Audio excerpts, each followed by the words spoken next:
नमस्कार दोस्तों। जय श्री कृष्ण। अध्याय 1 का श्लोक 20 से 21। आज श्रीमद् भगवद गीता के पहले अध्याय के 20वें और 21वें श्लोक के माध्यम से उस दृश्य को अपनी आंखों के सामने जीवंत करते हैं। हे राजन, इसके बाद मोर्चा बांधकर डटे हुए धृतराष्ट्र के पुत्रों और उनके पक्ष के योद्धाओं को देखकर जब शस्त्र चलने की तैयारी हो ही रही थी, तब कपिध्वज यानी जिनके रथ पर हनुमान जी विराजमान हैं, ऐसे परमवीर अर्जुन ने अपना गांडीव धनुष उठाया। उन्होंने अपने सारथी ऋषिकेश श्री कृष्ण महाराज से यह वचन कहा, हे अच्युत, कृपा करके मेरे इस रथ को दोनों सेनाओं के ठीक बीच में ले जाकर खड़ा कीजिए। चलिए अब इस दृश्य की गहराई को समझने का प्रयास करते हैं। सोचिए, चारों ओर युद्ध का कोलाहल है, योद्धाओं की हुंकार है और हवा में एक अजीब सी बेचैनी घुली हुई है।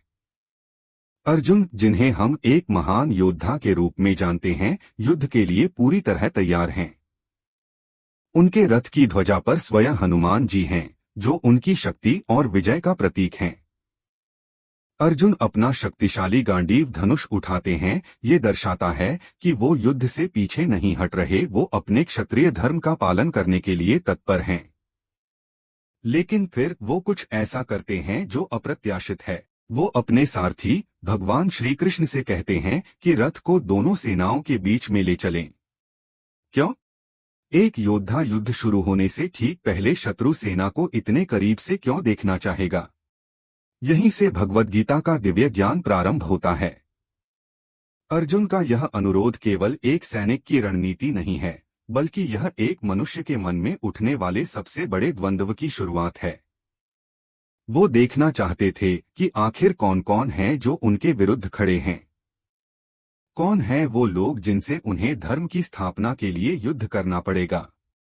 इस एक इच्छा के पीछे कितना कुछ छिपा था। अर्जुन अपने ही परिवार, अपने गुरुओं और प्रियजनों को शत्रु के रूप में देखने जा रहे थे।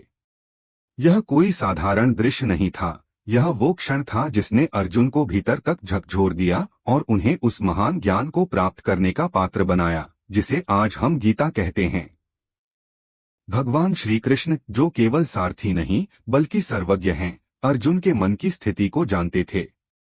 वो जानते थे कि यह रथ का बीच में जाना ही इस महाज्ञान का द्वार खोलेगा। इसलिए बिना कोई प्रश्न किए वो अर्जुन की आज्ञा का पालन करने के लिए तैयार हो जाते हैं। यह गुरु और शिष्य के बीच के अद्भुत संबंध को भी दर्शाता है। तो मित्रों, अर्जुन का यह अनुरोध हमें सिखाता है कि जीवन के बड़े निर्णय लेने से पहले स्थिति का सही आकलन करना कितना महत्वपूर्ण है। कभी कभी हमें युद्ध के मैदान के बीच में खड़े होकर निडरता से सच्चाई का सामना करना पड़ता है, चाहे वो कितनी भी कठोर क्यों न हो।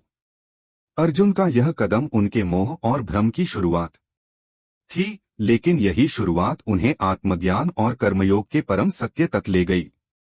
आशा है आपको आज की यह चर्चा पसंद आई होगी। जय श्री कृष्ण।